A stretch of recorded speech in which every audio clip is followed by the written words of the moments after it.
चंद्रपुर में कांग्रेस की गुटबाजी फिर सामने आई है। समृद्धि महामार्ग पर हुए विवाद में धानोरकर और वडेट्टीवार गुट आमने सामने हैं।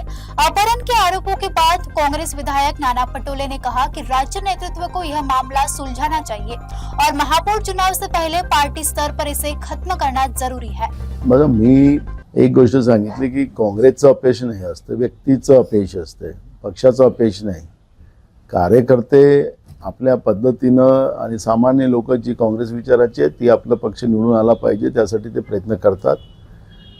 संघटनेमध्ये चंद्रपूर जिल्ह्यात नेमकं तिथं आमचे CLP आहेत, खासदार आहेत आणि प्रदेश अध्यक्षाकडे तर ह्या सगळ्या घडामोडी मी आपल्या माध्यमातून पाहतो आहे।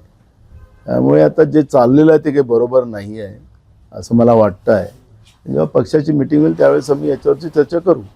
ज्या पद्धतीने बरोबर नाही असं तुम्ही म्हणता बाबू, पण तुम्ही प्रदेशाध्यक्ष राहिलेले आहे, हा वाद खरंच इतके दिवस चिघळत राहिले पाहिजे का? दोन्ही लोकांना समोरासमोर बसून आतापर्यंत सुटायला पाहिजे होता, महापौर बसून जायला पाहिजे होता?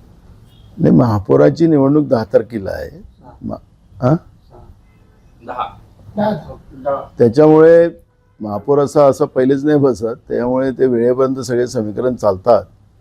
पण अशा पद्धतीची जी चर्चा माध्यमातून आम्ही ऐकतो आहे ते बरोबर नाही आणि त्यावेळेस पक्षाच्या पातळीवरून हे प्रकरण तिथल्या तिथं संपवलं पाहिजे। विदर्भात एकमेव नगरपालिका चंद्रपूरची, त्याच्यामध्ये मोठ्या प्रमाणात काँग्रेसचे सदस्य निवडून आलेले आहेत आणि अशा पद्धतीची दुफडी होणं ते पक्षाच्या दृष्टिकोनातून हानिकारक आहे।